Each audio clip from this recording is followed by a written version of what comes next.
اس کی کوئی میکینزم ہمارے پاس ہے نہیں، انفراسٹرکچر ڈیولپ نہیں کیا ہے، اور ہم یہ کام کیے جا رہے ہیں۔ احمد طارق صاحب، حادثات کا جو گراف ہے وہ ہر گزرتے دن کے ساتھ اوپر کی طرف جا رہا ہے، حادثات پر کس طرح قابو پایا جا سکتا ہے؟ تبدیلی آئیں گی، انشاءاللہ آئے گی۔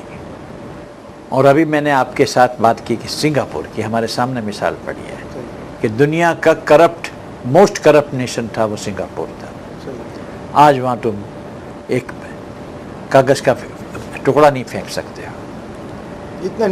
اتنا نیٹ اینڈ کلین صرف روڈ کی سڑکوں میں نہیں ہے، ان کے اخلاق میں بھی ہے، ان کے کاروبار میں بھی ہے، ان میں ڈسپلن میں بھی ہے۔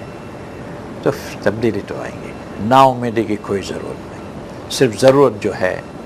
وہ صحیح حکمرانوں کی، کہ جو مین بیہائنڈ دا ویل بیٹھا ہے۔ اور پچھلے دور کے اندر جمشید ٹاؤن کے اندر ہم جب آئے تھے تو آمدنی تھی 23 ملین روپیز، اور 2 سال کے بعد کوئی ٹیکس ڈالے بغیر، یہ اخباروں میں بھی شائع ہوا،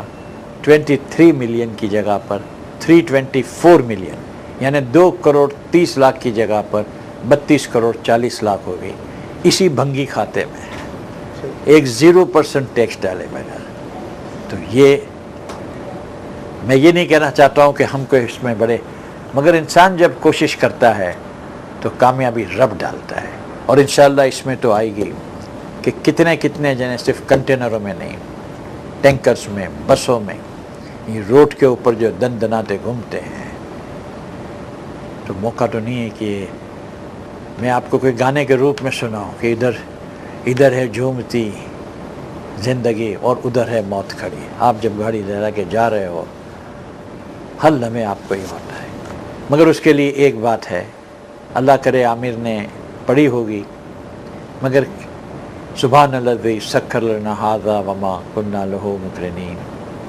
وإنا الیہ ربنا لمنقلبون۔ وہ رب سنبھالتا ہے، ہم نے اس کے اوپر کچھ بنائے بھی ہے اور کوئی نام اس پر نہیں ہے۔ حدیث قدسی ایک ڈالی ہے، ایک فوٹو ڈالا ہے، اور یہ دعا ہے۔ ہم مسلمان ایماندارانہ طور پہ تو بنے، یہ رب نے سب کام کرنے ہیں، احمد طارق کی تو کوئی حیثیت نہیں ہو سکتی، نہ کسی کی اور۔ احمد طارق صاحب، پاکستان کے نوجوان، یہاں کے یوتھ بیرون ممالک جاتے ہیں، وہاں تعلیم حاصل کرتے ہیں، مختلف شعبوں میں ٹریننگز لیتے ہیں، بڑے خواب ان کی آنکھوں میں ہوتے ہیں، پاکستان آتے ہیں، بدقسمتی سے کوئی ٹریلر کے اوپر رکھا ہوا کنٹینر ان کی گاڑی پر گرتا ہے، وہ جہاں بحق ہو جاتے ہیں۔ اس طرح کے بے شمار واقعات ہیں، خود آپ کے صاحبزادے کے ساتھ بھی یہ المناک واقعہ پیش آیا، ابھی حال ہی میں کچھ دن پہلے ICI پل پر بھی ایک حادثہ پیش آیا، جس میں ایک لغاری صاحب تھے جو MBA کر واپس آئے تھے، ان کی اہلیہ اور 2 بچے بھی جہاں بحق ہوئے۔ تو یہ سب کیا فیلنگز کیا ہیں آپ کی، آپ کیا سمجھتے ہیں یہ کیا ہو رہا ہے؟ سب گھر میں سے جب روٹی کمانے والا چلا جائے تو کیا حال ہوتا ہے پیچھے، اس کا اندازہ پڑھنے سے یا سننے سے نہیں ہوتا ہے، ان کے ساتھ رہنے سے ہوتا ہے۔ اور پچھلے دور میں نعمت اللہ خان ایڈوکیٹ جب ناظم کراچی تھے، میں اس دور میں جماعت اسلامی کے حوالے سے جمشید ٹاؤن کا ناظم تھا، اور ہماری الخدمت ویلفیئر سوسائٹی کے تحت مجھے ان لوگوں کے ساتھ امداد کے لیے جاتے رہتے تھے۔ تو جس طرح سے انگلش میں کہتے ہیں کہ سینگ از بلیونگ، کہ دیکھو گے تو مانو گے، وہ ایک دل جو دکھا ہوا تھا۔ اور 2003 میں بھی جب کوئی ایکسیڈنٹ ہمارے وہاں ہوئے تھے تو جمشید ٹاؤن کے ناظم کے حیثیت سے جو کام ہم نے کیا، اس پر ایک رائٹر نے 0 پوائنٹ میں لکھا بھی تھا، اور اس کا ہیڈنگ ہی اس نے یہ رکھا تھا کہ کیا یہ ملک رہنے کے قابل بنے گا، جاوید چودھری صاحب۔ اور اس نے سارا ہمارے جمشید ٹاؤن کا ذکر کیا کہ وہاں یہی ایکٹیویٹی انہوں نے کی ٹریفک کو کنٹرول کرنے کی۔ بہرحال ایک بات دوسری طرف کہ ان غریبوں کے لیے پھر میں نے کہا کہ جو کوئی ہلاک ہونے والا